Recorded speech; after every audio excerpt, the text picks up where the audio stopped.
Meaning of imagine. Imagine. Imagine.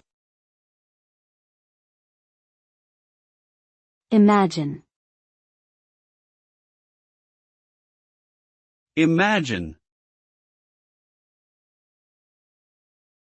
The word imagine means to form a mental image or concept of something that is not present or has not been experienced.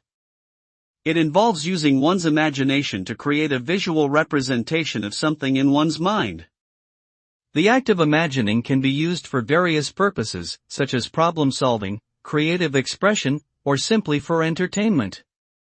Through imagination, individuals can explore different scenarios and possibilities, which can lead to new ideas and innovations.